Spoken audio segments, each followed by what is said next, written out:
আসলতে ভাৰতীয় চাহ মজদুৰ সংঘ ভাৰতীয় মজদুৰ সংঘৰ এফিলেটেড আৰু এই এফিলেটেড দিয়াৰ পিছৰ পৰাই তেওঁলোকে মানে আমাৰ কিছুমান নীতি নিয়ম আমাক মানে তেওঁলোকৰ যিবিলাক এফিলেটেড দিয়া নিয়মবিলাক আছে সেইবিলাক নিয়মবিলাক কিছুমান কাৰণত মানে আমাৰ পূৰ্বৰে চেণ্ট্ৰেল কমিটি আচলতে এইবিলাক নমনাৰ কাৰণে আৰু বিভিন্ন দিশত তেওঁলোকে ভুল কৰাৰ কাৰণে তেওঁক আচলতে নতুন কমিটি তেওঁলোকে ডিজলভ কৰি নতুনকৈ কমিটি এখন ফৰ্ম কৰিছে 12 ডিচেম্বৰ 1/12/2024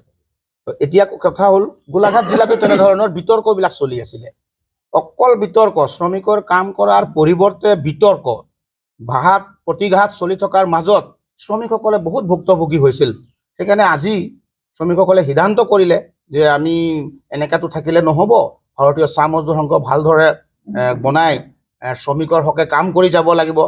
যিসকল শ্ৰমিকসকলে আজি 101 সমস্যাৰে জৰ্জৰিত হৈ আছে এইখিনি কাম কৰি যাবৰ কাৰণে আজি আচলতে গোলাঘাট জিলাৰ ৰঙাজান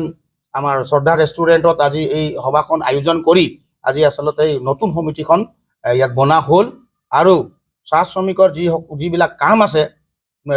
যিবিলাক মানে তেওঁলোকৰ দায়িত্ব আছে আমাৰ যিটো সমিতি গঠন কৰা আছে তেওঁলোকে আচলতে কামবিলাক কৰি যাবৰ কাৰণে আজি সিদ্ধান্ত লোৱা হৈছে আৰু বিশেষকৈ আপোনালোকে জানে শ্ৰমিকৰ এনেকুৱা সমস্যা এতিয়া 351 টকাৰ কাৰণে আমি কান্দি আছোঁ যোৱাবাৰতো জানে মন্ত্ৰীসকলেও মানে কৈছিলে যে 351 টকা হ'ব এইটোতো আজিলৈকে ফুলফিল নহ'ল জনজাতিকৰণৰ কথাটো আছেই মাটিৰ পট্টাটো লেণ্ডলেছ হিচাপে শ্ৰমিকসকল আছেই আজিকালি মাটিৰ পট্টাওতো আমি নাপালোঁ গতিকে এছে বসুন্ধৰা আঁচনিবিলাক চৰকাৰে ওলাইছে কিন্তু শ্ৰমিকৰ বাগিচাৰ চাহ শ্ৰমিকৰ কাৰণে কিন্তু আজিলৈকে প্ৰযোজন হোৱা নাই